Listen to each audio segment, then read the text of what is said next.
Okay, so I'm going to show you how this 1970s light fixture opens. Here are the tools I wish I'd started with. A flathead screwdriver, or really anything flat. You could probably use a popsicle stick, eye protection, and a ladder.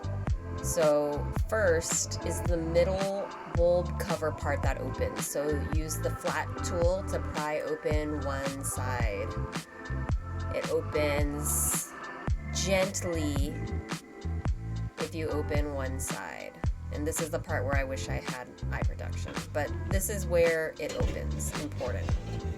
Now that the cover's open, you can simply unscrew the old, not working light bulb that is so old it looks like no other light bulb before, and replace it. Look, there's a spot for a normal, modern light bulb and also some space for some light dusting. So go ahead and screw in your new replacement bulb. What magic! You would not believe how many months we looked at this light that was off, just thinking we'd have to replace the fixture or something. Anyway, here's what I learned. 1, wear your eye protection from the beginning. This might seem really obvious, but I definitely had some 1970s dust falling into my eyeballs. 2, this is how this mechanism works.